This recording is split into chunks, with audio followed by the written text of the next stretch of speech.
школи МАТ. Нагадаю, мене звуть Оксана Гринько, я модеруватиму нашу сьогоднішню зустріч. Вона сьогодні відкрита, і ми будемо слухати англомовну лекцію на тему «Міста, що скорочуються. Уроки США, України та інших країн». Нагадаю, що можна скористатися синхронним перекладом для тих, хто до нас приєднався уперше.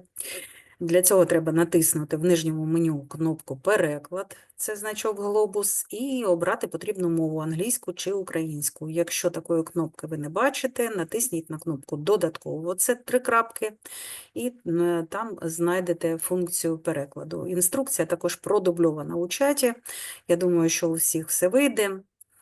І отже, сьогодні ми будемо говорити про ті виклики, які змушують міста шукати нові стратегії розвитку, а саме про демографічні зміни, економічні кризи та війну. І також дізнаємося про те, як громадам адаптуватися до зміни, знайти баланс між скороченням населення та збереженням якості життя. Кілька слів про нашого лектора. Брент Райан, проректор і професор міського дизайну та публічної політики Масачусетського технологічного інституту. Його дослідження зосереджені на естетиці та політиці сучасного міського дизайну, зокрема щодо поточних і нагальних проблем, таких як деіндустріалізація та зміни клімату. До того, як приєднатися до Масачусетського технологічного інституту, професор Райан викладав у Гарвардській вищій школі дизайну та в університеті Іллінойсу в Чикаго, де він також був співдиректором City Design Center. Професор Райан має ступінь бакалавра біології в Єльському університеті, ступінь магістра технічних наук у Колумбійському університеті та ступінь доктора філософії в галузі міського дизайну та планування від Масачусетського технологічного інституту. Наразі професор Райан проводить дослідження в кількох країнах світу, включаючи Китай, Індію, Японію, США і Україну. І сьогодні саме на прикладах США, України та інших країн він розкаже, які урбаністичні антикризові рішення допомагають містам не просто виживати, а й перетворювати виклики на можливості. Вітаю вас, пане Райане. Передаю вам слово і прошу повідомити нашій аудиторії, в якому форматі ми сьогодні будемо працювати. Я сподіваюся, що пан Райан до нас доєднався. Поки ми його не чуємо, на жаль. О, hello.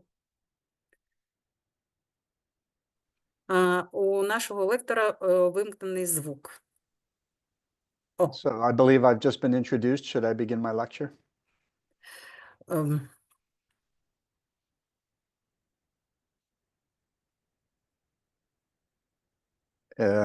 Shall I begin my lecture? Am I audible? Can anyone hear me? Ну, давайте ми зараз вирішимо технічні питання і потім вже перейдемо до роботи безпосередньо.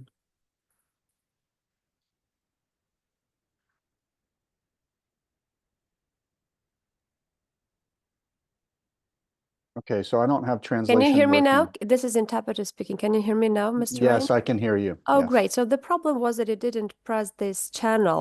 There is the globe icon below, just to click on it, and you can just choose it and switch on this interpretation feature. Okay, so I'm looking for that. I don't see yes, it. so and then you will under hear me apps? speaking. Yeah, it's just below. It's just below and from the menu, and you can have this globe icon.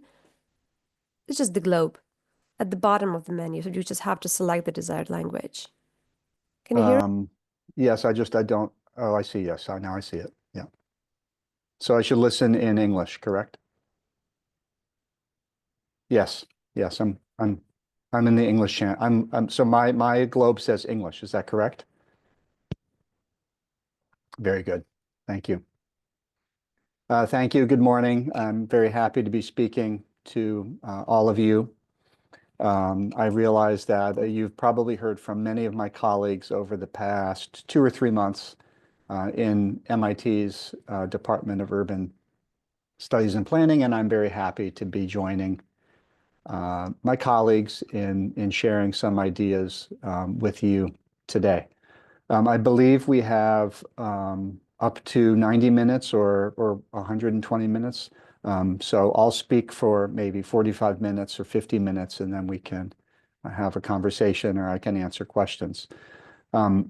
I didn't get to hear my full introduction because I didn't have the translation working. But I'm an urban design professor at MIT, and so my study is mostly related to the built environment and to physical planning, land use planning, and urban design. And so I'm looking forward to giving a presentation that focuses on the built environment and land use planning and the built and urban design today. I want to note that I've been to Ukraine several times. My first visit to Ukraine was in December of 2014, so that's following the Revolution of Dignity. It was the winter following that revolution. I visited Ukraine again in 2015 and 2018, and in 2018 I was able to bring 7 or 8 MIT students to Ukraine for a period of about 3 weeks. And it was the summertime, and the students said this was their most interesting travel experience ever. We visited several Ukrainian cities. I've also worked with several Ukrainian visiting Fulbright fellows at MIT, some of whom have returned to Ukraine and others who are elsewhere in Europe. So my experience with Ukraine goes back about 10 years, and I'll share my screen now and go through my presentation.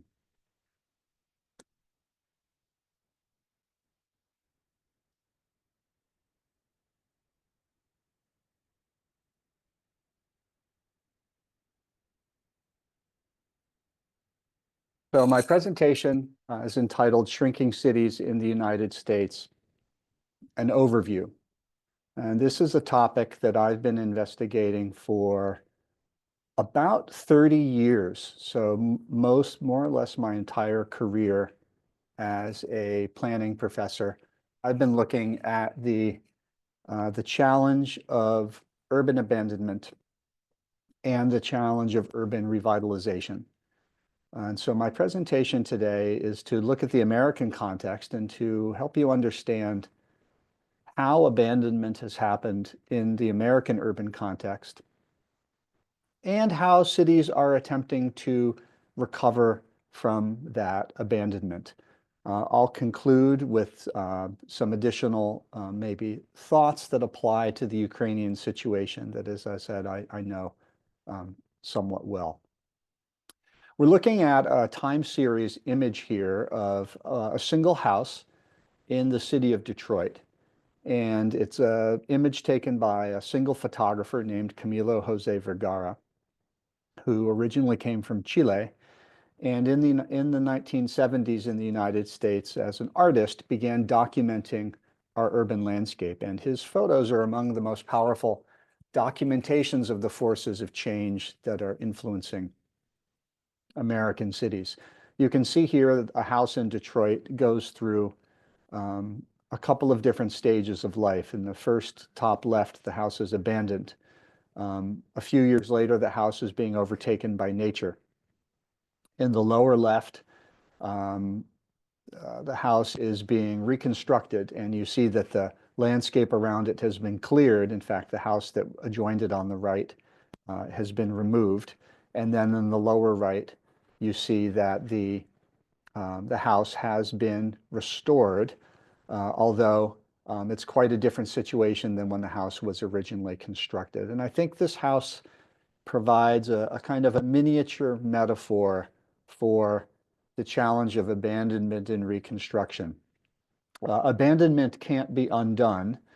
However, reconstruction can occur, and yet we should recognize that when reconstruction does occur, the end state of the city is often quite different than the beginning state. In other words, when we reconstruct a city, we don't simply restore it exactly to what was done before. We restore it to a new vision of what that restored city should be. That restored vision can incorporate older buildings like this 19th century house, but it can also include new features of the city. And I'll explain this in some detail when I show the city of Detroit, and I show projects in the city of Detroit later in my lecture. So I'd like to go through the following items in my presentation. First, I want to talk about the geography of the declining cities in the United States, where they're located. And as you know, the United States is a large country. Ukraine is also quite a large country. I think it's maybe the second largest country in Europe, as large as France or even larger than France. So Ukraine has its own geography, urban geography of population change, as you know.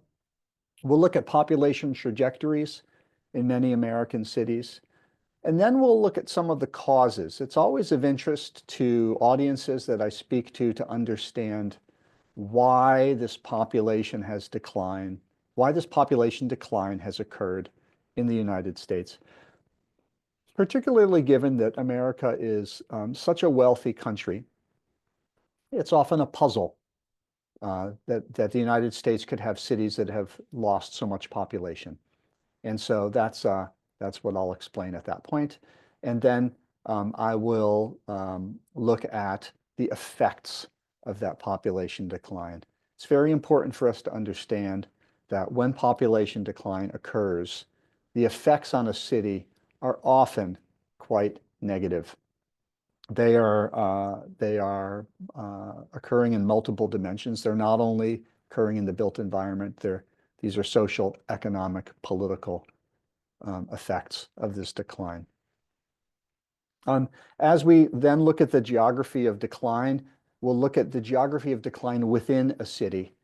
So cities are complex. The built environment of a city is complex, and all large cities are experiencing different types of change in different areas. Then we'll go to looking at strategies for revitalization broadly. Without looking at a single case study yet, we'll look at the overall types of strategies that cities use to revitalize and rebuild themselves, especially with respect to physical planning and the built environment. We'll look at what I call dilemmas. Dilemmas are things that are difficult to solve. There are not, I'd say in the urban planning field, we don't always simply have all of the answers to the challenges that cities face. We have many dilemmas and continuing challenges. And in my research, which as I said has occurred over the past 25 years, I've come across many such dilemmas, and I'll review some of those in my lecture. I want to conclude with some optimistic and positive forward-thinking ideas. I'll look at prospects for the future, some of the ways in which our society and cities are changing that offer hope for cities in the United States that have been declining. And then I'll go into the case study of Detroit. Detroit is a city that was formerly 2 million population. It's now down to about 650,000. And the city has served as a kind of a laboratory for both abandonment and for revitalization and rebuilding. And I'll show some of the strategies that the city has undertaken. Some conclusions and then some discussion points for Ukraine. So let's begin looking at the geography of American cities and population change in those cities. We see cities here that are highlighted in red and cities that are highlighted in blue. The blue cities are growing. The red cities are ones that are losing population. This was from 1970 to 2020. And what we see here is that the population change and the population loss is, of course, localized. And if we look at the Northeast and what we call the Midwest of the United States, the city where I am, Boston, is shown as growing, but other cities, particularly in nearby states, such as New York, and then as you go west, the states of Michigan, Ohio, and Illinois, have many, many declining cities. So when we talk about population decline and abandonment in American cities, we're really talking about this area with the red highlighted cities, not the cities in blue. And of course, the cities in blue look at where they are. They're in California, they're in Texas, they're in Florida. This is what we call our Sun Belt. It's warmer down there, and it's a lot of population growth has migrated to the south in the United States, leaving these older cities behind. So when we look at the population trajectories of many of these cities that are in the Northeast and Midwest, here we see some of the changes.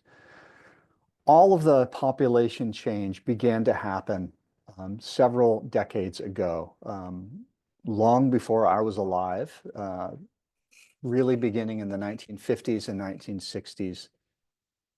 These cities began to lose population, and again, I'll explain some of the causes in the upcoming slides. But we can see what's happened with many of these cities. In some cases, the decline has been quite drastic. If we look at the light blue, I don't know if you can see my mouse arrow, but if you look at the light blue, the city of Cleveland, this city had approximately 900,000 inhabitants in 1960, and by 2020, the city is under 400,000 inhabitants. So it's a population loss of over 50%. And of course, the largest city that we see in green is the city of Detroit, as I said, at 1.6 million, declining to just over 600,000, the most drastic population decline. If you look at the orange line, you see the city of Boston. So that's my local city. I'm in the city of Cambridge next to Boston, but the city of Boston was one of those cities. The city of Boston, like these other cities, like Buffalo and Cleveland, began losing population until 1980. And in 1980, the city of Boston began gaining population. So the question is, what happened in Boston that didn't happen in these other cities? In other words, why has Boston been able to continue gaining population where these other cities have continued to lose population? To some extent, it's a mystery. To some extent, it has to do with urban planning and urban policy, and we can discuss that trajectory as we go through the lecture. So I'm going to talk about 4 forces that influenced population decline in the United States. These forces are geographical, they're economic, they're social, and they're also linked to policy. So when we look at the growth of peripheral areas or suburbs, it's what we might call the geographical influence. The expansion of the metropolis had led to population decline. When we look at industrial decline, we see an economic force that's causing decline. When we look at what we call white flight, the words rhyme in English, so it's a popular phrase. White flight means that certain populations, especially wealthier white populations in American cities, are racially divided. White populations migrated out of cities and led to population decline.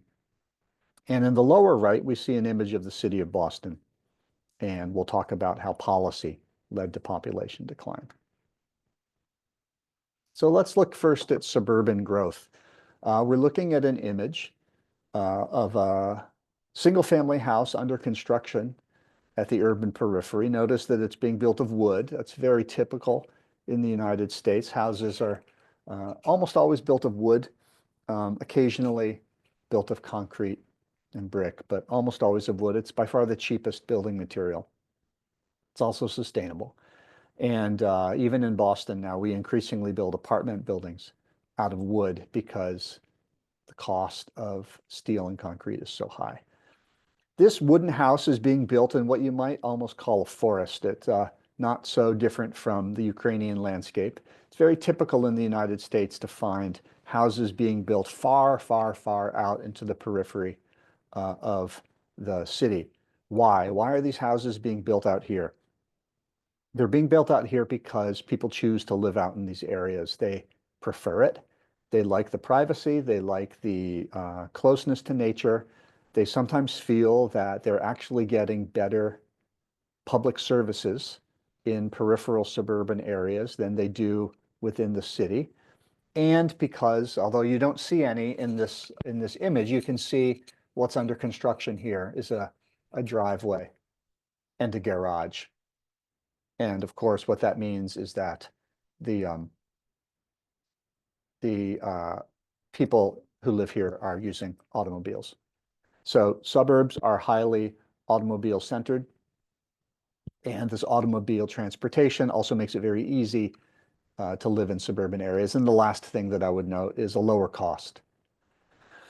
Even in Boston today, if you move further away from the city, maybe you decide to live 45 kilometers from the city, you will pay less for your house.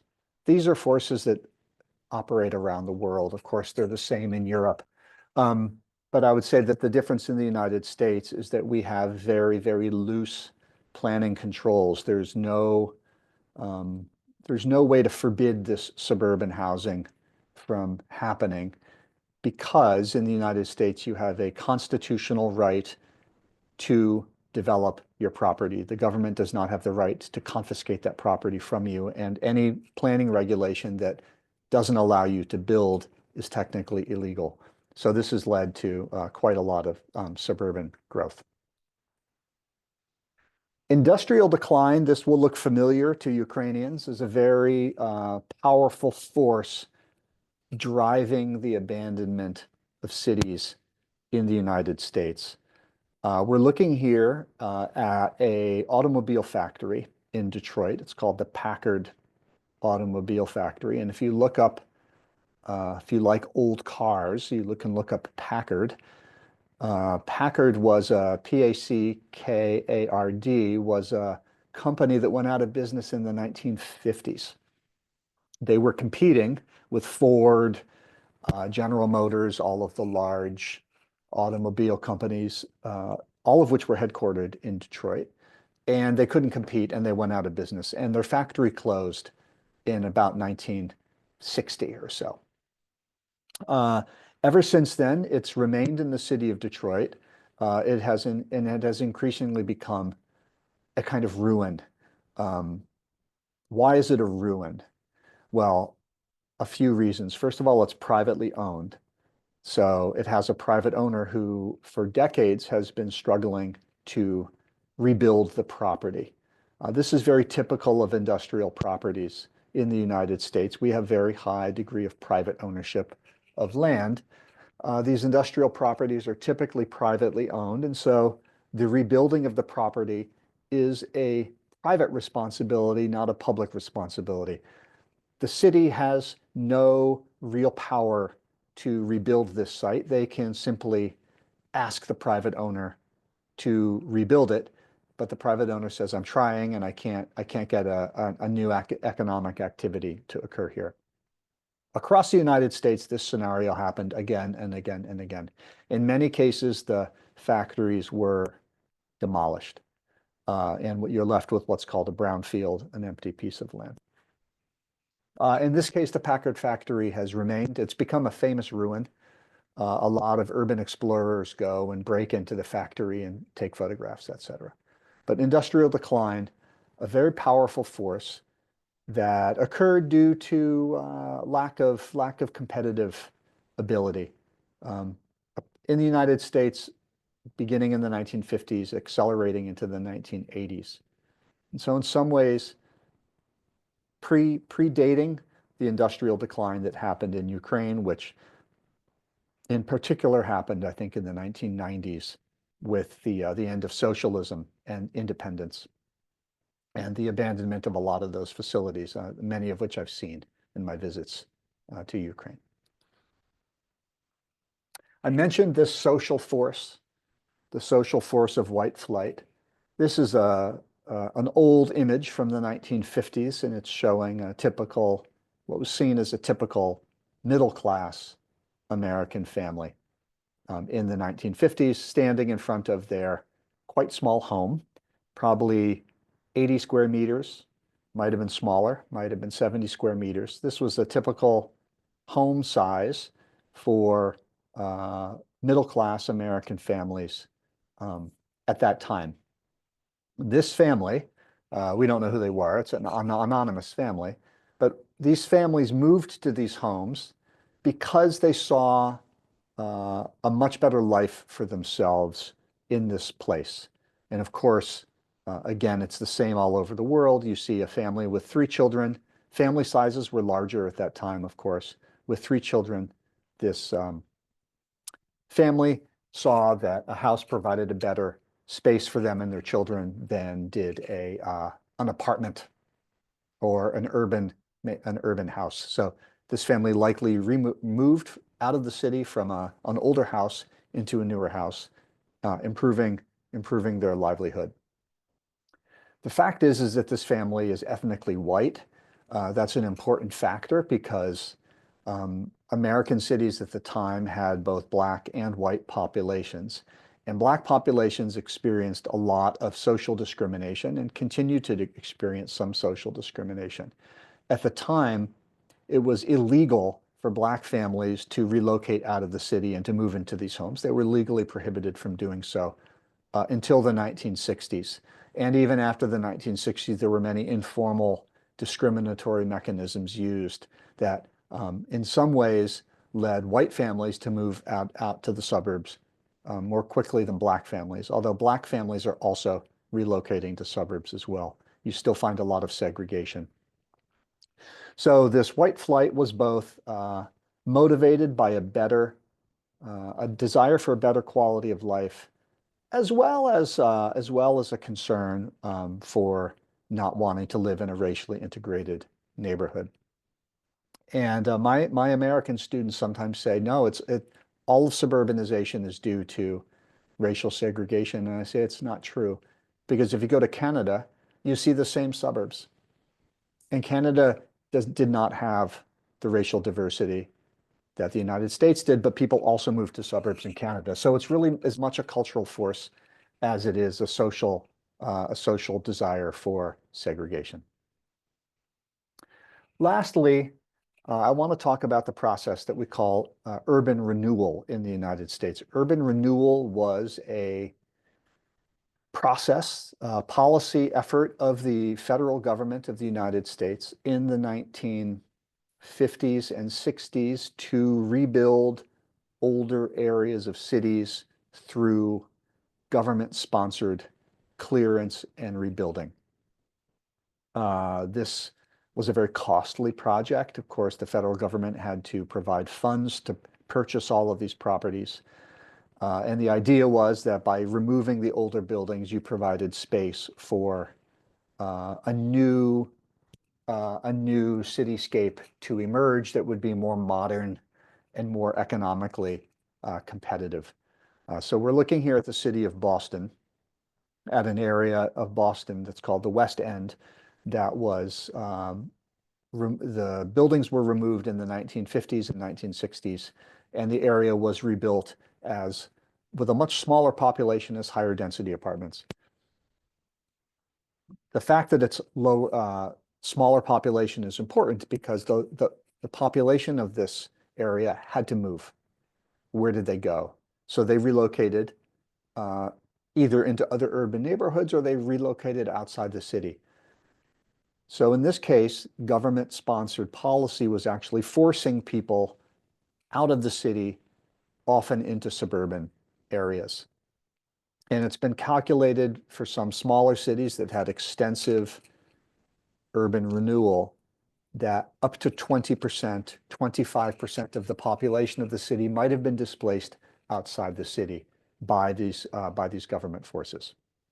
So we've seen multiple forces acting in a very strong way, especially after 1950, continuing to some extent up to the present day in the United States to drive people to move out of cities. This is some of the causes of the population loss that American cities experienced.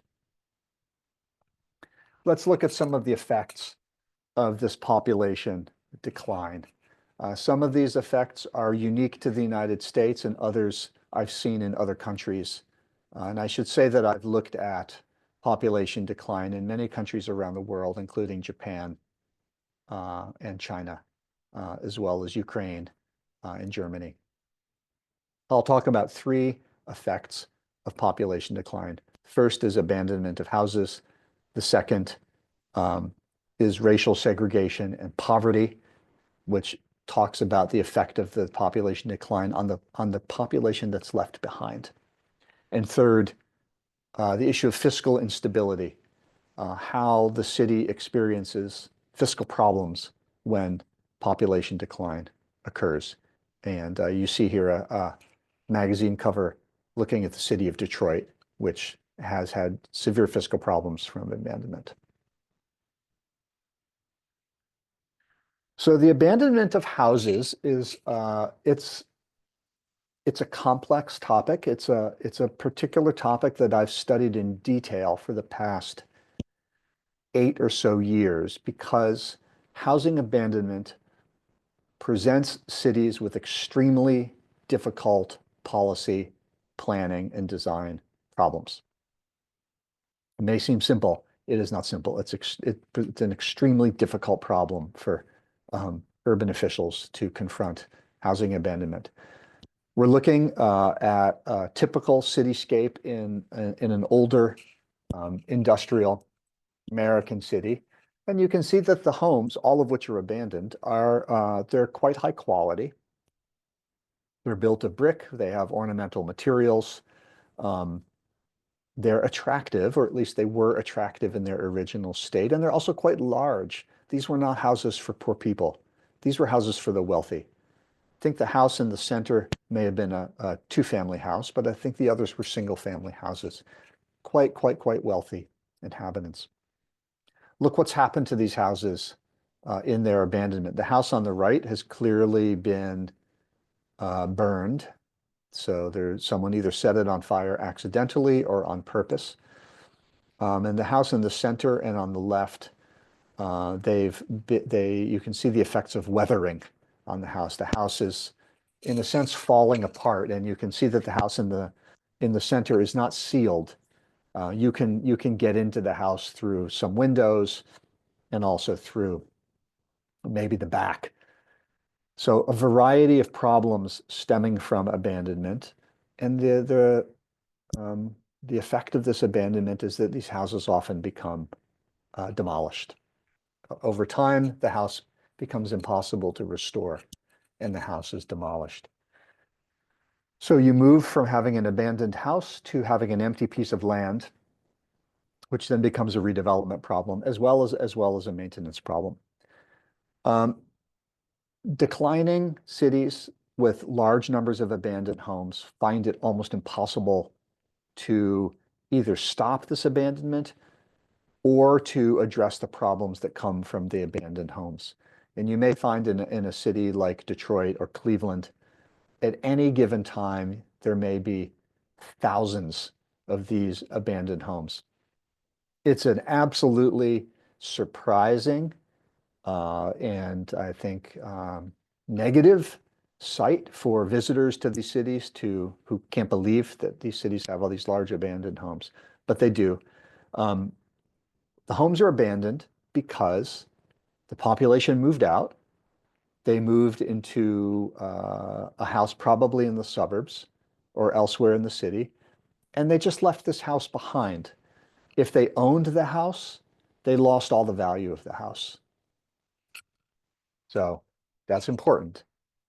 You abandon a property, you lose its value, but sometimes the value of these homes became very low, and so people essentially wrote away and gave up the value of the house. Or if they were a renter, they stopped paying their rent and left, and then the owner of the house couldn't find anyone else to occupy the property. And after that, the house becomes abandoned. The owner stops paying taxes, so the city stops receiving revenue for the house. And the house then starts to decay, and it becomes a safety problem. It's a safety problem because materials from the house are falling off into the street. It's a safety problem because children from the neighborhood can go into the house and hurt themselves. And it's a safety problem because sometimes the homes become used for the sale of drugs or other criminal activity. So an abandoned house becomes a serious policy problem in a declining city. Another serious challenge that characterizes all of the cities that I showed you in my earlier slide except maybe for Boston, is that when a population declines, certain sectors of the population are left behind. And the sector of the population that's left behind, obviously no one wants to live in a city that's declining, but the sector of the population that's left behind is poorer. Often they become racially segregated. They're of a different ethnicity, racial minority, whether they're Black or Latino. And they become socially isolated and have to live under very poor conditions. And it's hard to escape from these conditions. So American cities are characterized by what's called an underclass, where you have populations that are very, very challenged to rise above the problems of the neighborhoods where they live. As a result, these neighborhoods are very, very negative places to live with high crime, low quality of life. This photograph is showing kids in the 1970s. Again, it's by the photographer Jose Vergara that I talked to you about, in the Bronx in New York City. So here we see very, very high density housing. And these kids are in an abandoned property. At the time, the Bronx was also becoming abandoned. The point is that the declining city is a human problem. Perhaps above all, it's a human problem. And addressing the needs of the populations that remain in these cities is absolutely critical, particularly for urban policymakers and urban planners. The city of Buffalo, for example, has 300,000 inhabitants. It's far fewer people than it used to have, but it still has 300,000 inhabitants. How do we make the lives of the remaining inhabitants better? It's a serious challenge. Lastly, I want to talk about fiscal and political instability. This is probably not surprising to many of you who've worked in urban administration. A city that is losing population, that has economic problems, that has a lot of abandonment, of course, this city is going to have severe fiscal problems that might even lead to bankruptcy, where the city is unable to meet its expenses. This has happened again and again in the United States, especially in a system like the United States, where cities receive very little money from the national government. We're a federal system, so the national government has its own concerns, and then a city like Detroit is quite fiscally independent. Detroit could not meet its expenses around 2010, 2011, after an economic decline, and it became bankrupt. So fiscal instability is a big, big, big problem. Even if a city is not bankrupt, its services typically decline and become very, very poor. It's hard to maintain high quality urban services in a city that's losing population, where look at the problems that this presents for the police, for the fire, for maintaining basic services like water, lighting. All of these services become problems in these types of environments. And then political instability is an interesting factor. Of course, a city that is declining might not be a place that attracts leading politicians to lead it. So in the United States, we sometimes find we don't get very good political leadership in some of these declining cities, to the extent that a lot of political leaders are sometimes found to engage in criminal activity, etc. So this problem of corruption and what I call political instability is a serious, serious problem. I'd like to move on and look at a little bit at the geography of decline so we can understand how decline impacts the built environment of the city at a local level. Here we're looking at the city of Detroit, and we're looking at what we call census tracts. These are just units of population measure. We're seeing in red areas of the city that have lost population, and in gray areas of the city that are actually gaining population. Notice that those areas of the city that are gaining population are closer to what we would call the city center, which is down along the river where it says Canada. It's the border of Canada in the United States. That's the center of the city. And then the periphery of the city up to the north decline continues to occur. So this is a major challenge as well for urban planners, the fact that even as a city begins to grow, other parts of the city have continued problems. And here we can see just that population change is highly differentiated. There's areas of rapid growth, there's areas of high amounts of loss, and there's areas of larger loss. So let's look at the geography of decline at an even more detailed scale. What we start to see in these cities with abandonment is that parts of the city will get rebuilt, but that these areas that are being rebuilt are located amidst larger areas where decline is still occurring. So this is a neighborhood in Detroit, and you can see that there are many improvements happening. New housing, a new school that's being rebuilt, the street is being improved, a park is being improved. But surrounding it is an area where the decline and the abandonment still continues. So this is a reality of a city with large areas of problematic properties. They can't all be improved at the same time. Policymakers and planners have to focus their efforts. In this case, they're focusing their effort in an area where the market might be a little bit stronger, since, as we'll see, in Detroit, you have to partner with the private real estate market. At the same time, we see a phenomenon that I call the left behind neighborhood. This is another declining city, and we see a neighborhood here with very, very poor urban services, a few houses remaining, but mostly abandoned. We have many populations in these left behind neighborhoods. Paying attention to these left behind neighborhoods is probably the biggest challenge of these American cities. How do we pay attention to these places that are at the periphery of the city with low levels of population, and they're very poor? Typically, the answer is we don't. We don't pay attention to them, and they are simply left to decline. Let's look at 5 strategies for revitalization that we've seen in the United States. I hope these will be of interest to you. I think many of them are relevant for cities outside the United States. We'll look at the demolition of housing. We'll look at land use planning and how land use can be a strategy actually for what's called right sizing or correcting the city to have a new level of a new smaller level of population. We'll look at downtown redevelopment, how you rebuild the largest parts, the biggest, most active part of the city, the downtown. And then we'll look at 2 other strategies. One that engages neighborhood residents, what we call neighborhood planning, where residents can participate in the improvement of their neighborhood. And then we'll look at local, smaller scale development that occurs through what we call public-private partnerships. So let's begin with abandoned houses.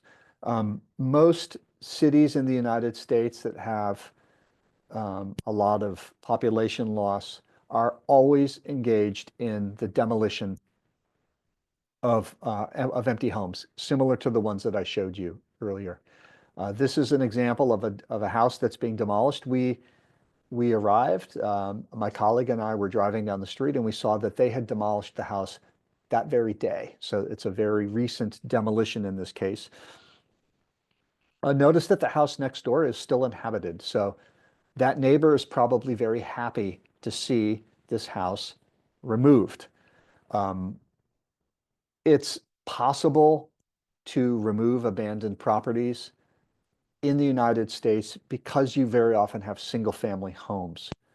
When a house is a multifamily home or even a large apartment building, abandonment is a much more challenging prospect.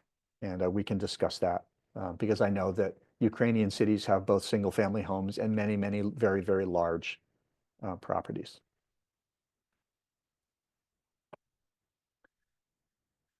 This is a map of a land use map of a city that lost, it's called Youngstown It's in Ohio, and it lost 60% of its population. This is a land use plan that the city generated to resize itself, to adjust its land use regulations to the new, smaller population size of the city. And the city's strategy was to redesignate or what we call zoning, to redesignate a lot of these abandoned areas as green. Green means park. So for example, if you had a commercial street with no stores on it anymore, you could redesignate it as a park. The idea was to concentrate, to focus activity in only a few areas of the city, and to let other parts of the city become open space to return to nature. So this was a very, very ambitious strategy because the city had severe problems, and much of my research has examined this city and how successful the city has been in achieving these goals. This is another image from the city of Youngstown, and it shows a different strategy that cities engage in to help confront their problems. This is what's called neighborhood planning. So this is a map that was generated as part of a neighborhood planning process where urban residents came to several meetings over maybe 6 months, 9 months.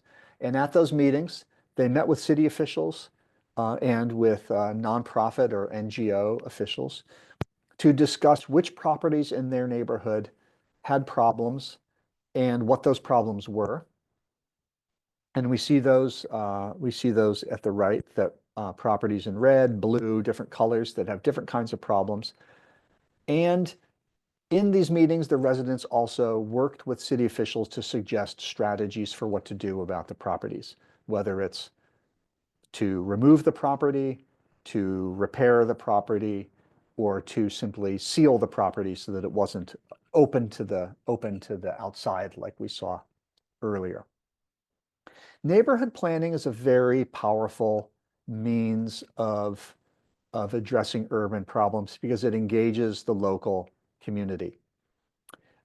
It's also low cost, comparatively low cost. And then when you achieve the strategy, you know that local residents support it because they participated in the process. I think urban planners sometimes think this is the only strategy that you use to rebuild cities. It's not true. This is one of them, but it is successful for certain reasons, and it can succeed at a small scale in addressing urban problems. Rebuilding is also important. We don't want to simply remove properties from cities. We want to add new properties. So how do we do that in the context of a US city? Typically, it happens in the following way. This has also been a subject of much of my research. The city government itself does not have funds to build housing, so they have to depend on either a private developer or an NGO or non-governmental agency to build housing. In the case of a city like Detroit, the market is weak, so private developers might not be interested in building the housing. I'm sure that this is the case in much of Ukraine, in smaller cities where the market is not strong, and developers might not be interested in building there. So we have NGOs that can build housing like we see here. It's low density housing. It's often quite inexpensive housing, and it's being built at a much typically lower density than we saw in the previous in the city before. You see that there's a lot of open space associated with this housing. These NGOs are getting funding from a variety of sources. They're getting funding from foundations. They might be getting money from, sometimes they're getting money from state governments.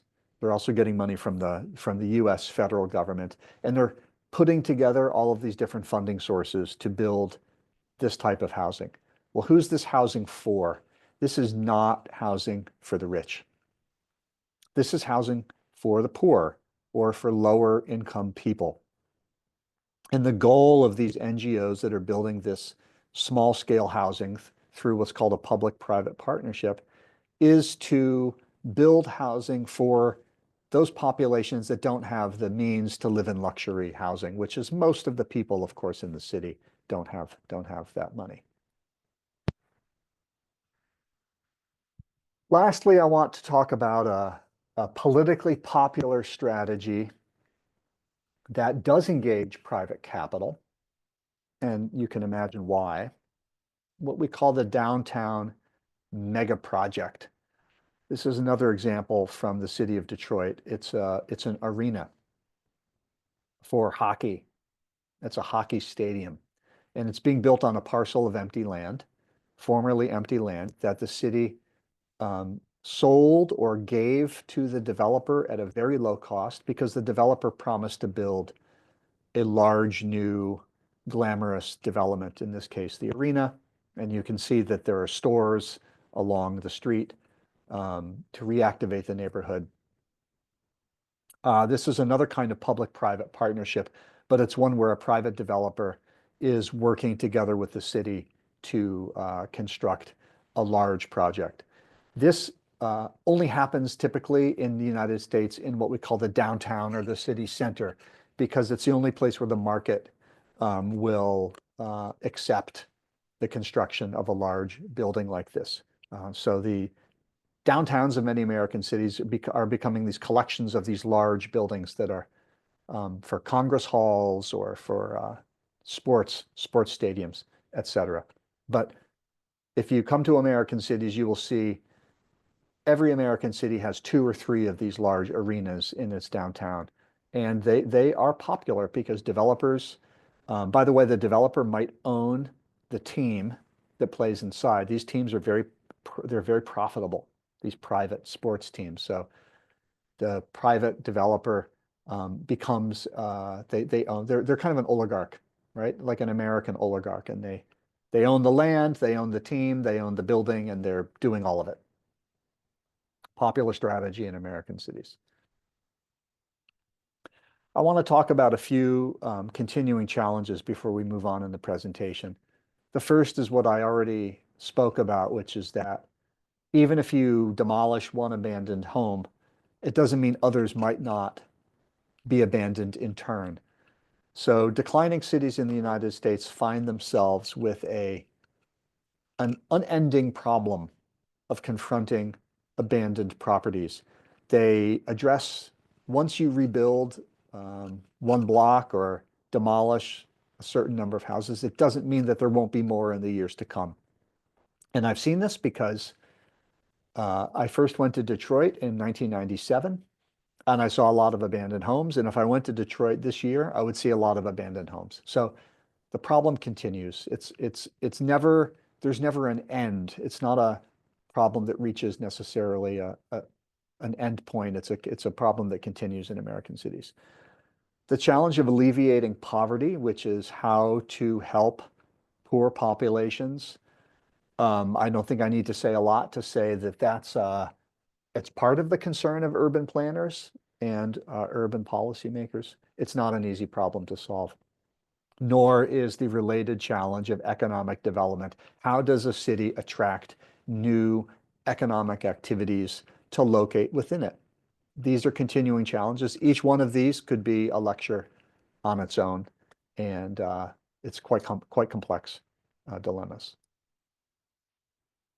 With respect to urban planning, for those of you with a deep interest in urban planning, I think these 4 problems are problems that have come out of my study of American cities. The first is what I call the challenge of right-sizing land use. What we saw here, this Youngstown land use map, it's actually not so easy for this to be legally enforceable. You can create a plan, but then for it to happen and to be implemented is quite challenging. In the United States, there are a variety of obstacles to land use planning, the implementation of land use planning, and one has to do with this constitutional right to property that I spoke about before. But a second has to do with political forces. You can imagine if you're a politician, you're a member of a what we call a city council, and you're in a neighborhood that's losing population, you do not support that neighborhood losing more population. You say, no, I want my neighborhood to gain population. Everybody wants the population to grow. No one wants their population to shrink. And you see that around the world. That's politically, all countries are united. If you hear Xi Jinping in China, he doesn't say it's good that China's shrinking. He says China needs to grow, not shrink. So no politician wants a city to become smaller. And that's a big challenge. The second challenge, what I call lack of regionalism and political isolation, it's very severe in the United States. It's hard for Europeans to understand this because Europeans say, I don't understand. Isn't the city part of the provincial government? No, it isn't. In the United States, cities are politically isolated. They might be governed by a different party than the province or the state. And so they might be having a kind of a political war with that state. Many times, especially in today's United States, the cities will be more on the left and the state is more on the right. And so they're isolated and the state will do nothing to help the city. This is a very common problem. The bottom two problems are also issues that I've come across. When I say hard to sustain, what I mean is, imagine that you're a neighborhood resident and you start going to community meetings in January and you are taking time away from work to do that. Let's say you're a teacher and you have to take off 2 hours to go to this community meeting. How long are you going to do that? Are you going to do that for 6 months, a year, 2 years? What we found when we looked at neighborhood planning is that after a couple of years, the residents lost interest. They're not being paid. They can't volunteer for the rest of their lives. They will go for a couple of years, and if they don't see enough results, they stop participating. You can't sustain that energy. It's hard. You have to find new participants, or you have to find a way to compensate people so that they can continue to participate. Lastly, city planning capacity is hard to sustain. In other words, a city that's losing population, that's low income, they can't pay a lot of staff. So when we've looked at some small cities like the city of Youngstown, I'll go back to the map, this city, we went to meet the urban planning office. Well, there's only one urban planner. There's one for the whole city. And the person said, I'm overworked. I'm mostly just answering the phone all day, answering requests about, regulations. They don't have time. They don't have time to engage in complex policies. And their city has lots of problems, but there's only one person. So it's a difficult problem that in a context like the United States, you might have a rich city with many urban planners, but it doesn't need many because it's rich. So Beverly Hills has 15 urban planners, but Youngstown only has one, and Youngstown has many, many more problems. So there's a mismatch between the number of staff you have and the scale of the problems. These are all serious issues. Let's look at some prospects for the future. What are some signs of hope for our cities that are losing population?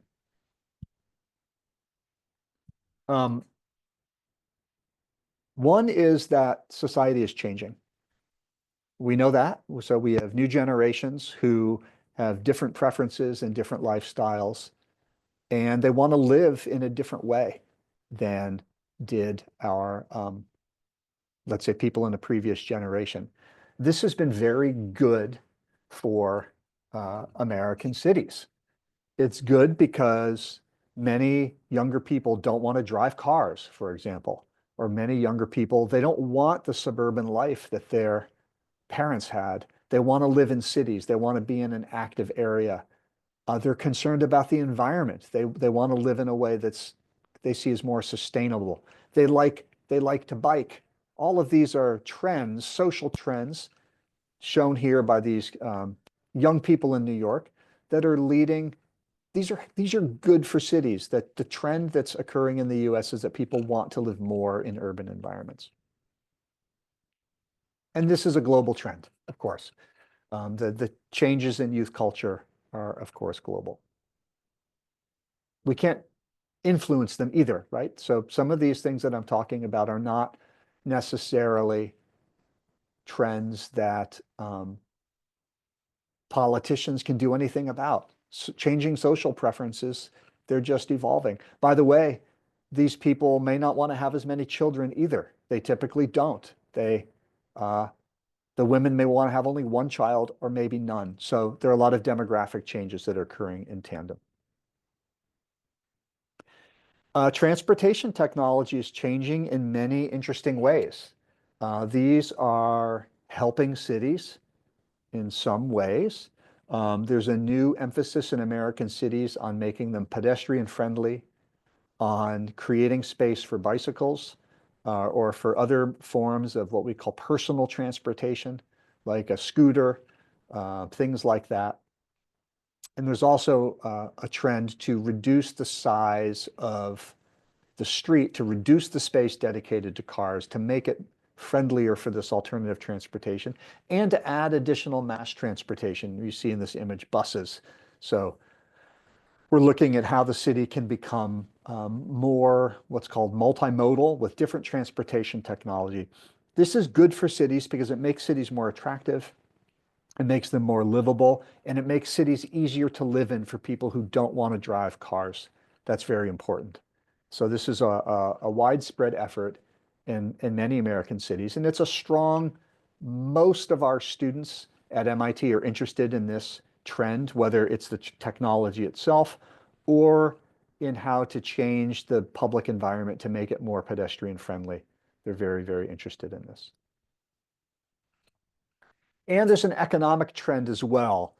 This one is politically influenced. It's also technologically influenced, which is that industry, in many cases, is returning to cities in new forms, whether it's a more modern industry, less polluting, more economically competitive. It's not my specialization, but it's my understanding that industry is often finding cities as a good place to locate because you have the existing population that is accustomed to working in factories and has the training and interest to work in industry. So this is benefiting American cities in many ways. And it's also politically influenced. As you know, in the United States now, we have a very strong political movement to return industrial activity like steel to the United States. Whether that will happen remains to be seen, but certainly some industries are finding that they are competitive and they're locating within cities. And this helps cities like Detroit and Cleveland that they have a lot of empty land, they have the workforce, and the salaries are low. So people are willing to work in these places. Lastly, I want to talk about another social force, which is immigration. Immigration is a global topic. No one knows how to feel about it. People don't want migrants. They do want migrants. They want immigration. They don't want immigration. The reality is all countries benefit from immigration, especially countries that are losing population. So the only reason the United States is not losing population at a national scale like Ukraine, Japan, and China is that it has a lot of immigration. Because we historically have been immigration friendly, we permit a lot of immigration and it makes up for that population decline, and it brings new skill sets, new energy, new population to our country. And where do immigrants go? Very often they go to cities. So many of our cities have large immigrant populations that are very entrepreneurial. Immigration's a particular problem in Asia. It's not our topic, but when I've worked in Japan and China, these are countries that are ethnically homogenous.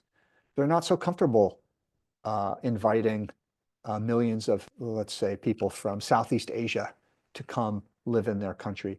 So because America is historically quite ethnically diverse, immigration has been easier, but we're now in an anti-immigration political period just as of a couple of months ago. So without immigration, we'll see how that impacts cities. Okay, I'd like to talk about the city of Detroit and take you through a few development examples.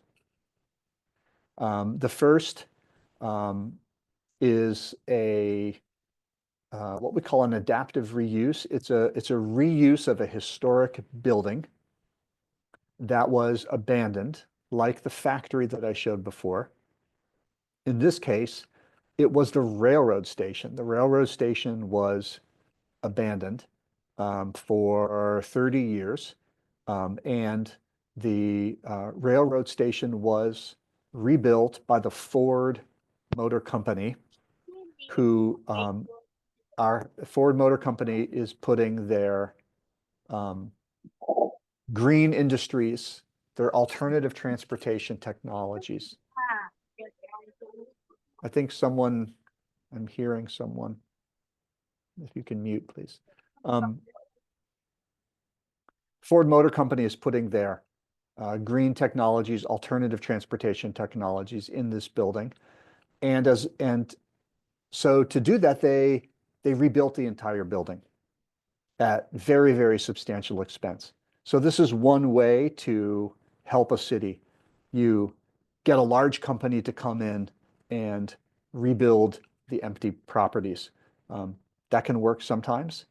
In this case, because this building was such a significant structure in Detroit, highly visible, you had a large company that was willing to rebuild it. This has also happened for other types of activities. This is another beautiful historic building in the downtown of Detroit.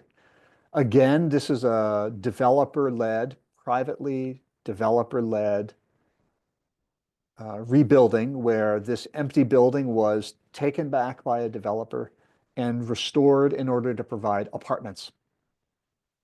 So this was for a downtown population. The developer rebuilt the building in order to provide housing, and so they restored an empty building. In other areas of the city, new housing is being built on empty land. Again, this is led by a developer. It's on a major street, so it's a very good location. And a private developer has built this 6-story apartment building with some shops on the ground floor to capture that market. So it's an area of the city. I think I showed you in the map, some areas of the city grow, some decline. This is in one of the growing areas. Developers are willing to build these kinds of buildings. And in the downtown, on empty properties, developer in Detroit is building luxury housing. So this is a luxury property called the Residences, and it's right directly located along the Detroit River, as you can see. So there's views of the ocean. It's in downtown. It's a prestige location, and so it's a prestige luxury property. Is it good architecture and urban design? Maybe not, but it does show it has a kind of a glamour that for Detroit is attractive, and it's a popular building. Detroit is also improving its public realm. So this is a new park that's called the Wilson Centennial Park that's being built. It's almost complete, and it's located along the Detroit River. This was funded by an NGO, not by the government, but by an NGO. There was a foundation that paid the expense of reclaiming this park. So that's important to note. It wasn't the city that had the money to do this, and it wasn't a private developer. A private developer typically wouldn't build a park unless they could put their building in the middle of it. And the city would like to see the park rebuilt, but doesn't have the money. So what do? In this case, Detroit had a non-governmental organization that could rebuild this park, and they did. And then the city can engage in smaller public realm improvements. And here we see that Detroit is doing some of the same things that I showed in an earlier slide that's happening in my home city of Cambridge. What are they doing? They're shrinking the street. They're providing space for buses. You see a tram line that's been constructed. I see a cyclist in the image, so they're promoting the friendliness of the city for cyclists, and then they're rebuilding the public park. So what the text says is the park is being unified, and they're reducing road widths because the park is currently divided by this wide road. So it's a significant public realm improvement, in this case, paid for by the city. So I want to move toward my conclusions and then a couple of discussion points for Ukraine, and then we can go to discussion. The first is that when we're looking at population decline in the United States, we see that it's not happening everywhere in the country.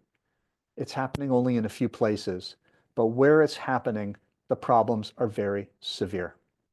They're significant.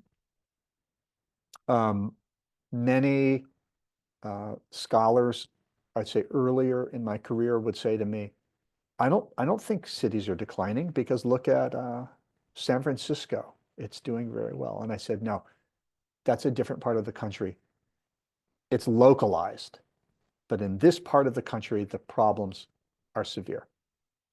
And when you look at success, if you were to tour any of these cities today, you would say, I think the success is limited.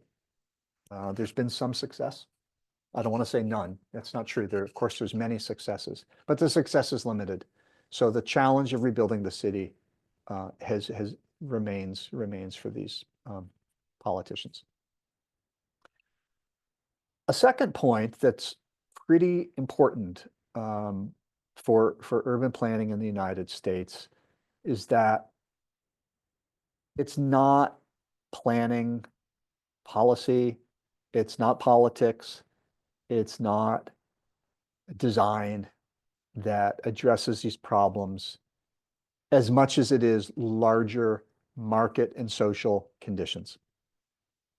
So national market conditions such as a rise in housing values, or national social conditions such as younger people wanting to return to cities, people wanting to use bicycles instead of drive.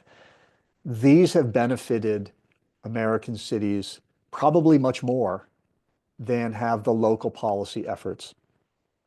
In reality, I think every urban policymaker needs to be aware that local policy can do some things, but these national conditions, whether it's lots of immigration or a rapid rise in housing values, these play a major role. And sometimes they help cities much more than the local planners have been able to do. A third conclusion, and this is applicable really mainly to the US, this is not the case in countries like Japan or China that I've worked in, is that our political system, as I said before, it's decentralized. So we have city governments, we have state governments, and then we have the federal government. They may be all politically opposed to each other. It's a decentralized system that provides room for autonomy. So you're a mayor in an American city. You can determine your own policies. The state's not going to be telling you what to do necessarily, or you can ignore them. They're in a different party, so you ignore them. That's our decentralized system. In a context of growth, it might work well. In a context of decline, I find that it works badly. So it's not well suited for addressing the problems of vacancy and decline. And just for an alternative, take a look at the country of Germany. Germany has had, for the past 25 years, national scale federal help for its declining cities. Huge amounts of money, billions of euro billions of euro have gone into helping declining German cities through federal policies. The US doesn't have those. So we're a decentralized system. I'm not sure where Ukraine is between a decentralized and centralized system, but China and Japan are much more centralized, and so they have national strategies to deal with these problems. The US has no national strategy to deal with these problems. And there's no alternative. I want to point that out. So I make clear to my students, our system is decentralized. It's not well suited for addressing these problems. We do what we can. Success is limited, but there are successes. I showed you many. There's not really much of an alternative given the conditions of American cities. I'll now move to my second set of conclusions and then a few reflections on Ukraine, and I will conclude.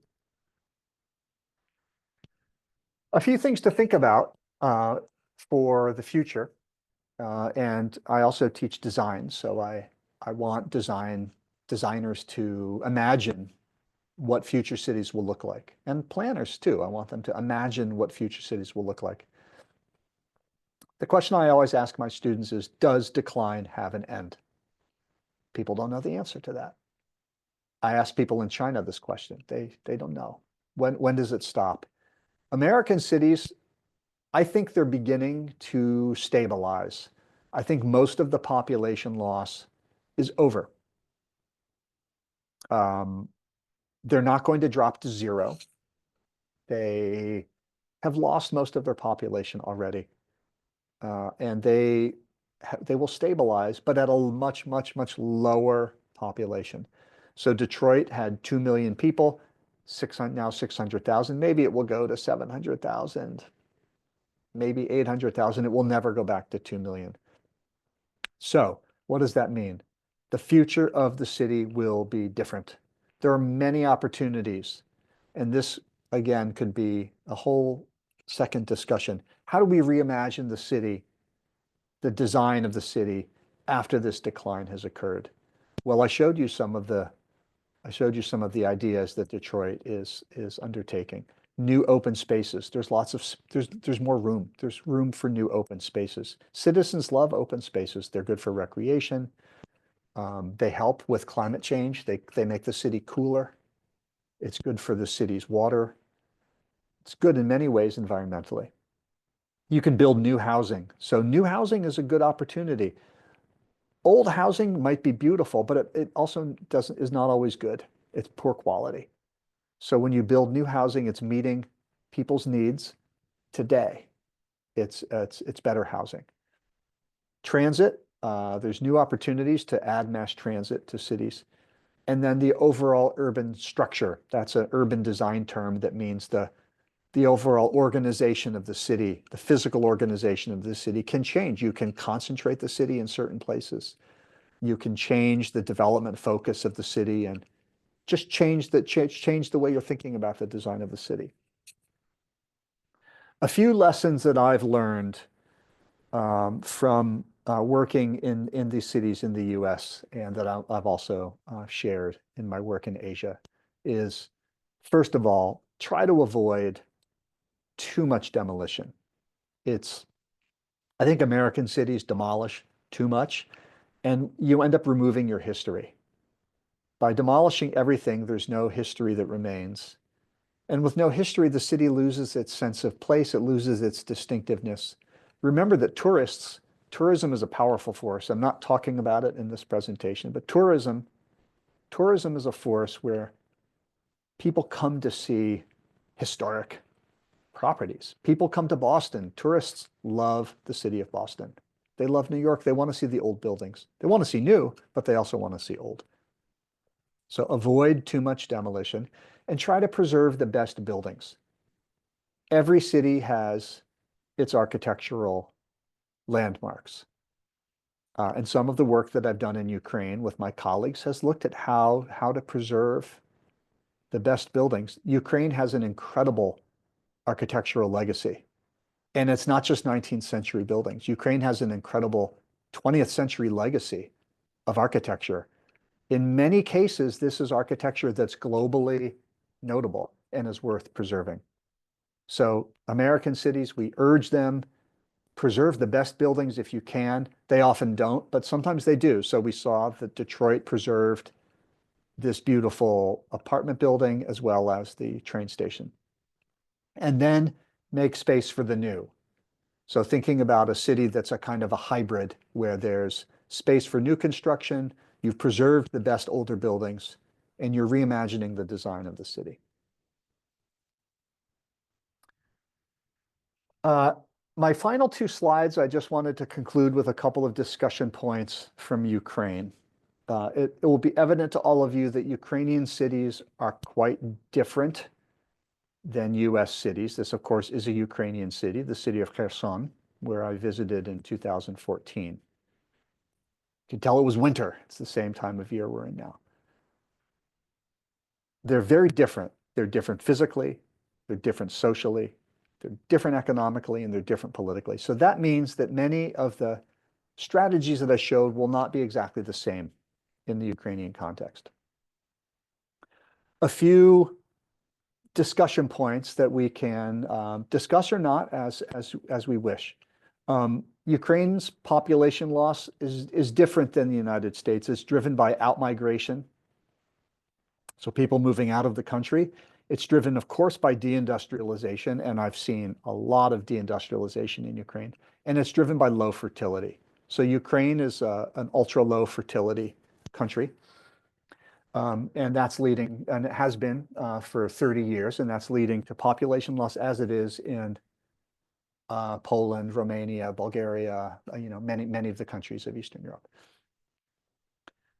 Decline and population loss in Ukraine, as I understand it, occurs at a regional scale, not only an urban scale. So it's also occurring in rural areas.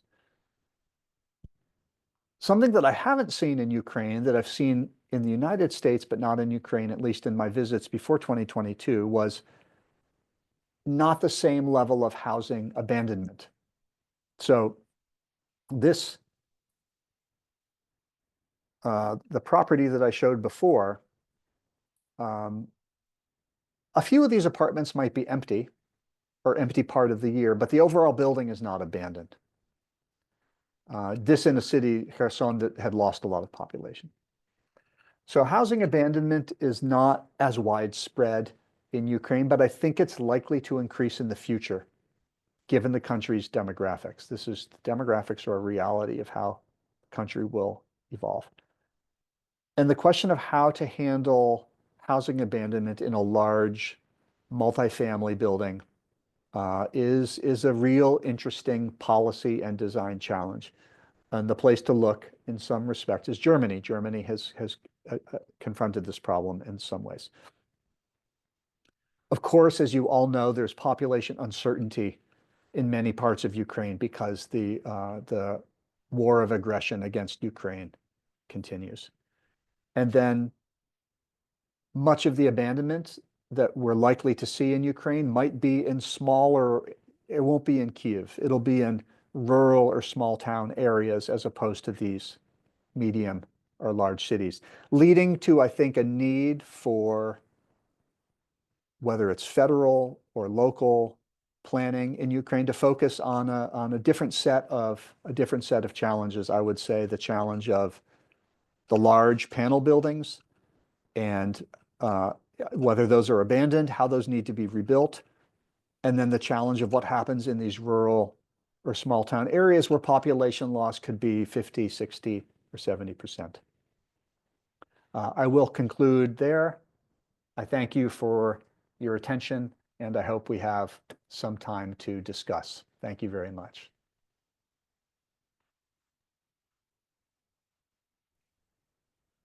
Дякуємо, професоре Райан, за такий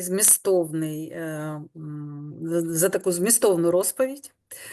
Дуже багато інформації, яку можна осмислити. У нас у чаті з'явилося запитання від пані Наталі. Вона питає, скільки людей зазвичай працює в такому офісі планування, про який ви розповідали у своїй лекції. In which city are we talking about? The small city or the large city? Ну, пані Наталя, наскільки я розумію, вона з Вінниці. Населення Oh, Вінниці Venetia, yes, that's a medium to small city, right? середнє, A скоріше. city, let's say, a city Орієнтовно of 400 тисяч 70,000 населення. 400 one тисяч urban населення, planner. пані Наталя каже. Yes, a city of 70,000, the city of Youngstown, Ohio, has one urban planner. So very small. The planning staff is very, very small. Мгм. Ну, тобто, один проєктувальник на 70 тисяч населення зазвичай працює. Correct. Thank you. Дякую. Пані Оксана хоче поставити питання. Доброго дня. Вас вітає Херсон. Ви дуже багато згадували про Херсон, дуже приємно, і ви дійсно назвали всі ті виклики, з якими ми зіштовхуємось. І дійсно перед нами стоїть така проблема, дійсно, що нам робити далі? У нас дуже багато занедбаних будівель, вони навіть були і до війни. І головна проблема – це наявність власника, який нічого не хоче робити. І зараз оце під час війни оці руйнування, вони ще більше збільшились. І яким чином можна зараз щось так проєктувати, коли ми навіть не можемо розрахувати, скільки населення у нас буде? І от з чого нам почати? Ми розробляли ці розрахунки з японцями, з Джайкою. Ми вийшли на самий такий позитивний варіант, що до війни у нас було 300 з лишнім тисяч, 320 тисяч населення. Зараз ми виходимо при самому оптимальному до 2040 року до 260 тисяч населення. Це самий оптимальний варіант, який тільки може бути. Дійсно, ми розуміємо, що, можливо, у нас будуть, чим ми можемо залучити людей? Ну, це гарна інфраструктура, яку потрібно нам відбудувати, гарний клімат, природа. Але оці виклики, що ви не пам'ятаю, були чи ні, замінування. І це найбільша навіть наша проблема. І от з чого починати? Зараз ми намагаємось щось планувати, але от знаєте, як перспектива така не дуже. Можливо, ви от зі свого досвіду скажете все-таки, з чого нам почати? Я розумію, це дуже складне питання, таке дуже важко. Thank you for your question. It is complex. I would return to what I said about national and social forces. So these national and social forces will have as much of an effect as local policy will. That first of all, so making the city attractive so that people want to return is very important. And I know that Kherson is in the south, so to some extent it's warmer. It's a favorable climate in Ukraine. So that's one thing to re-attract people. The only other thing I'll say, and maybe we could talk in more detail at another time, is what I didn't talk about is how cities take possession of an empty property. But American cities do have legal mechanisms for taking possession of empty properties, and they give that ownership to an NGO. And we can talk about that at another time, but that's been very effective. This has been developed in the last 15 years, a method for irresponsible owners. The owner is gone. The owner's dead. They left. We don't know. They're gone. They won't come back. The city takes the property. It takes 1 or 2 years, but they take the property and then they can repurpose it. У нашому випадку це потрібно вирішувати на національному рівні, на державному рівні, бо у місцевої влади таких повноважень законодавчих, на жаль, немає. У нас є ще піднята рука. Прошу, пане Денисе, ваше питання або коментар. Доброго вечора. Скажіть, будь ласка, як бути містам, котрі ізначально планувались під велике підприємство, під велике забудову, але підприємство так і не було велике збудоване, а місто вже мало, водопроводи під велике місто, під 50 тисяч Я населення, а перепрошую, збудували пані на Софія, ви не 10 перемкнули тисяч. канал. І ми маємо місце, котре планувалось великим, але не стало великим за того, що не збудувалось підприємство. А зараз і те, що було підприємство, закривається, і люди, ну, як їх розвивати, ці міста? Де брати підприємства, як їх сюди зазивати? Ну, якось так.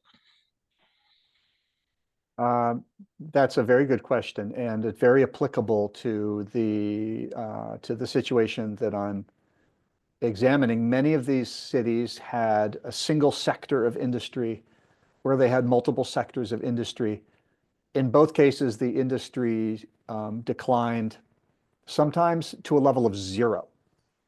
So in a city like Youngstown, I think the industrial level is essentially zero. It's hard. It's very hard. So ultimately, you're left with, you have two kinds of problems. You have an economic development problem. You have three kinds of problems. You have a social development problem. You have a large population that used to work for this industry. What do we do? How do we retrain them to work in other areas?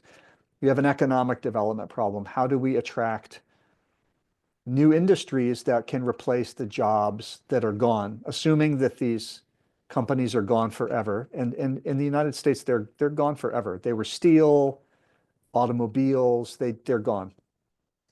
How do you attract a new set of economic activities? And third, a land problem. What do you do with the land? It's something that I've looked at to some extent. It depends. The land in particular is the problem that I focus on. What do you do with the land?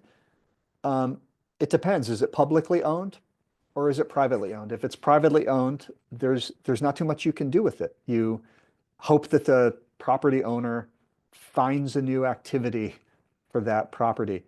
I have to say that typically cities are not so interested in getting ownership of the property. In fact, they may say, no, no, no, I don't want it, because once you take the property may have environmental problems.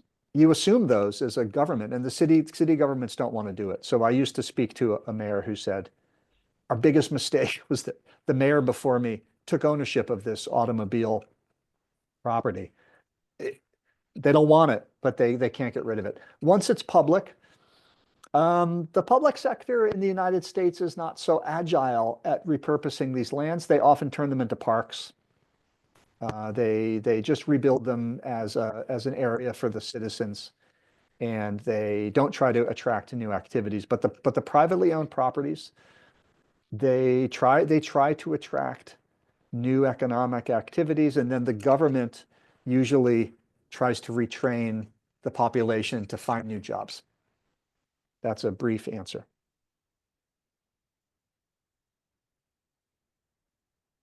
Дякуємо. Пане Денисе, у вас ще є запитання чи доповнення Є, руководителя? доповнення більше, мабуть, я не так сформулював з першого разу. У нас планувалось місто на 50 тисяч населення. Построїли центр цього міста. Це великі багатоповерхові будинки, великі школи, великі садочки, больниці. Потім це підприємство не запрацювало на повну свою мощність і не заселили би це місто вже тоді, не почали розширяти.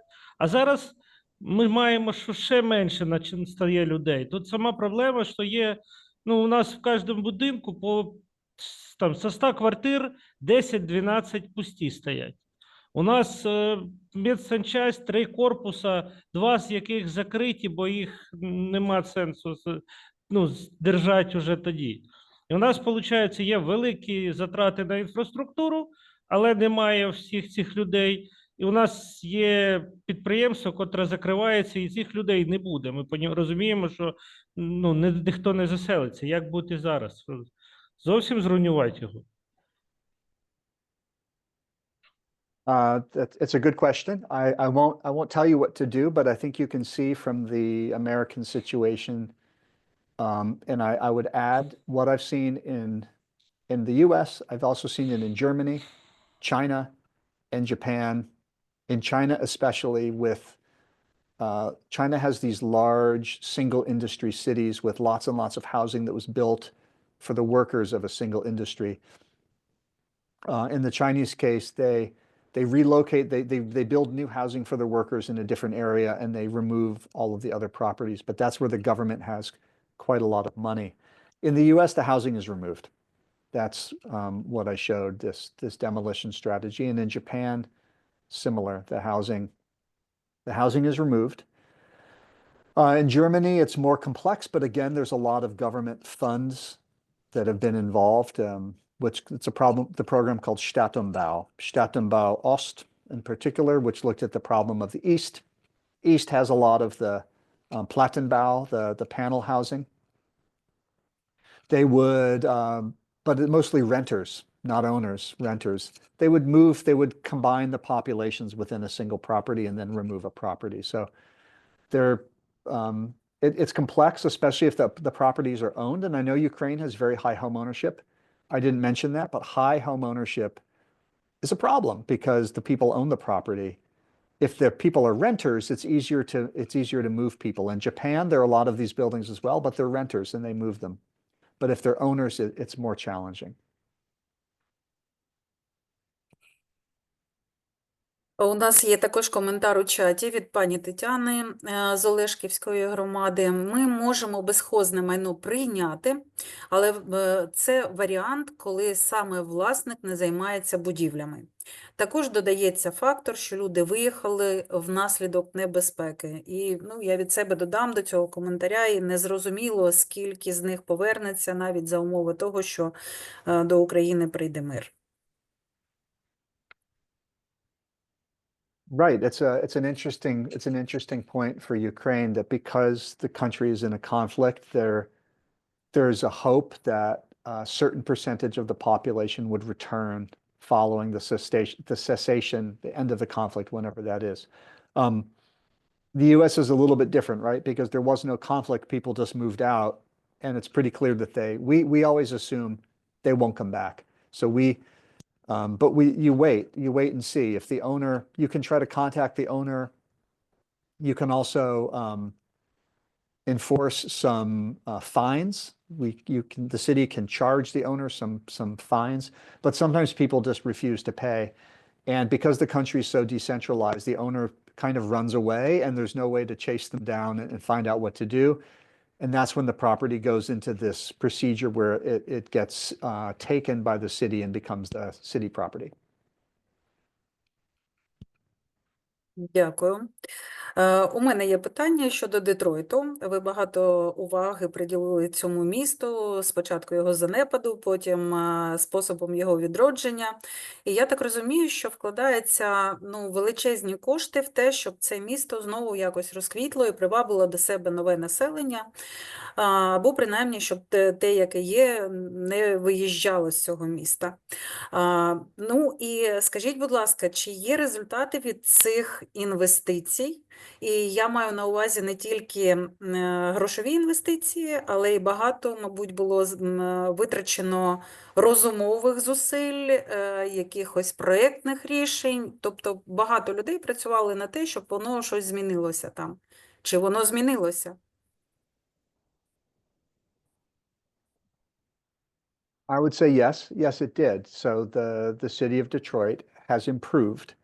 It has definitely improved from 20 years ago. And having visited the city over time, a little bit like those photos, I go back and take a look. There are more restaurants. There are more young people living there. The city's economy, to some extent, is better, but it's localized. So I would say in the center of the city, you see that improvement. You see the urban life, the restaurants, the people riding bikes, the scooters, all of the things that you associate with a kind of a healthy city. But then at the periphery of the city, the problems remain. So my point that the decline is localized but severe also has to do with the rebuilding. So the rebuilding is also localized. And it is an improvement. And you can live in the center of Detroit and have a very high quality life. That was not possible 20 years ago. If you live in the remote neighborhoods of Detroit, there's still some problems. And so that's why I also said the process of rebuilding is a continuous one, and we have to remember these, what I call the left behind neighborhoods, not just the center, which is well located has good connections and the rail station, but the left behind neighborhoods as well. Дуже дякую. У нас є ще питання у чаті від пана Олександра. Доброго дня. Які практики створення соціального житла ви вважаєте найбільш вдалими у довгостроковій перспективі? Соціальне житло – це те, яке надається на якихось пільгових умовах або людям, які самостійно не можуть придбати або орендувати комерційну житлову нерухомість.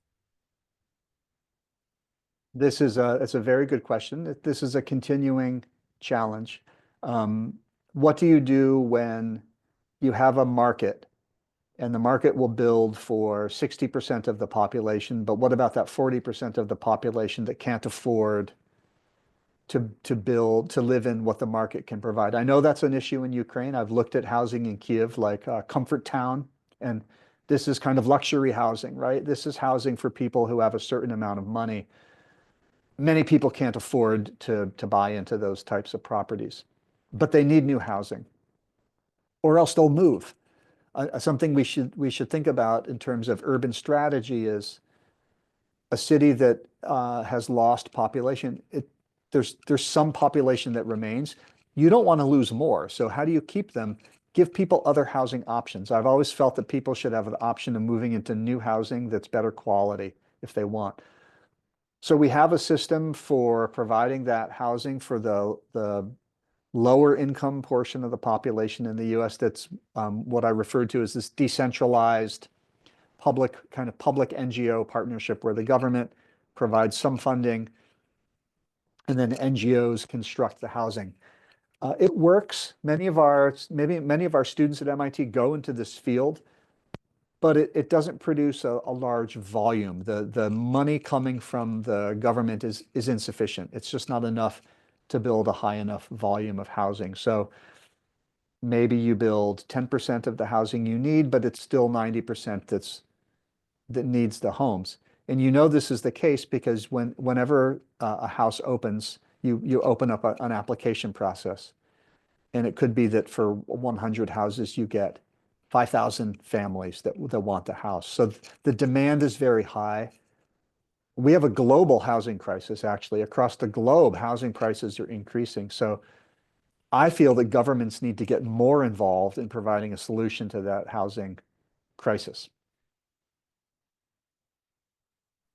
Я, можливо, трошки конкретизую питання від колеги. Справа в тому, що зараз в Україні, ви знаєте, є мільйони вимушено переміщених осіб через бойові дії, і люди по-різному якось влаштовуються. Хтось орендує житло, у кого є кошти на це. Але частина людей забезпечується різними видами саме соціального житла. Це можуть бути якісь, знаєте, такі містечка окремо побудовані, можуть бути, і вони надаються в безкоштовне користування людям. Це можуть бути відроджені, відбудовані, закинуті раніше соціальні гуртожитки студентські або не студентські. Це можуть бути якісь приміщення, які раніше не були житловими, їх там якось перебудували і зараз надають таке житло. Окрім того, там в Київській області наразі американський саме інвестор і благодійник започаткував низку таких поселень, де будуються такі котеджики, або для людей похилого віку окрема така будівля велика, туди запрошують людей, перші там 5 років вони живуть безкоштовно, а потім їм пропонується, ну, наскільки я знаю, там поступово або викуповувати це житло, або щось таке. От, і ну, мені б хотілося спитати, на вашу думку, для міст, які намагаються втримати людей. Яка стратегія із цих, от, що я назвала, ну, найбільш стала і найбільш має ну, перспективу успішного завершення і ну, нормальної практики для самого міста. Бо мені здається, що поселяти людей, які мають певні соціальні проблеми разом, це ну, шлях до гетоїзації такого населення. Тобто вони замикаються в своїй якійсь шкаралупі, вони живуть всі разом. Добре, що вони один одного знають і розуміють проблеми один одного, але ну, ми маємо на виході там проблеми з соціалізацією, з якимись негативними соціальними явищами, і мені здається, це ну, не зовсім правильний шлях. Яка ваша думка? This is very interesting. I wasn't aware of all of these strategies that Ukraine was pursuing to accommodate the internally displaced people. I recognize the problem and I understand the problem, and I think my colleague Nastya Ponomarova has been working on this problem for the past couple of years in Ukraine. These strategies seem, I don't have too much to add. I think these strategies sound very sensible to me. I recognize that the additional challenge that you cited, which is if you start building too much new housing, whether it's temporary housing, sometimes temporary housing is permanent housing, right? This temporary housing can become a kind of a ghetto, an over-concentration of people. And I've seen that in some cities where housing was built temporarily for the permanent housing to be constructed, but the permanent housing never was constructed. So people ended up staying in the temporary housing sometimes for a period of decades. This will require a lot of work on the part of urban planners to make sure that the housing's not being built in in concentrations that are too large. On the other hand, building the housing at a large concentration increases efficiency and lowers cost. So this is what I call an endemic dilemma with housing for low-income populations. The more you build, the more your costs are lowered, but then you end up with large social problems. And if you look at France now, France is engaged in very, very expensive projects to reduce that isolation of these populations in these overly large areas. So I would have to look at the specific projects in more detail. To some extent, it's a design problem. How do we alleviate that challenge of the overconcentration is something that it's a very interesting and important problem. Дуже вам дякую. Колеги, чи є у нас ще питання, можливо, якісь коментарі або ремарки до дискусії, до лекції? Ну, в чаті не бачу, піднятих рук також не бачу. Мабуть, вже будемо завершувати нашу зустріч, тим більше ми про пані Or at night, Надію. it must be later where everyone is. What time is it? 10 o'clock? Ну, ми пропрацювали годину і 48 хвилин наразі. І у нас ще є 7 p.m.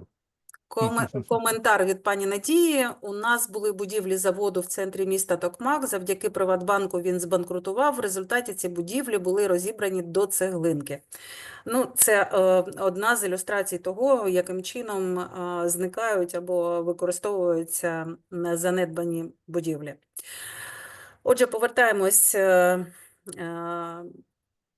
до нашого фіналу. Я щиро дякую професору Райану за те, що провів із нами стільки Thank you. I часу. look forward to continuing my work in Ukraine. Ми вам і за це дуже вдячні, бо вивчати нашу країну також дуже цікаво, і для дослідників, я впевнена, це таке, знаєте, поле для досліджень. Дякую, колеги, вам за те, що сьогодні були суперактивні. Дякую також нашій надзвичайній Софії, яка для нас перекладала. Сподіваюся на нову Absolutely. зустріч. Thank you all. І бажаю вам гарного вечора. Тим, хто в Україні, мирного. Thank you. Bye-bye and good night. До побачення. До побачення. До побачення. Гарного вечора. Дякую. Дякуємо. До вечора.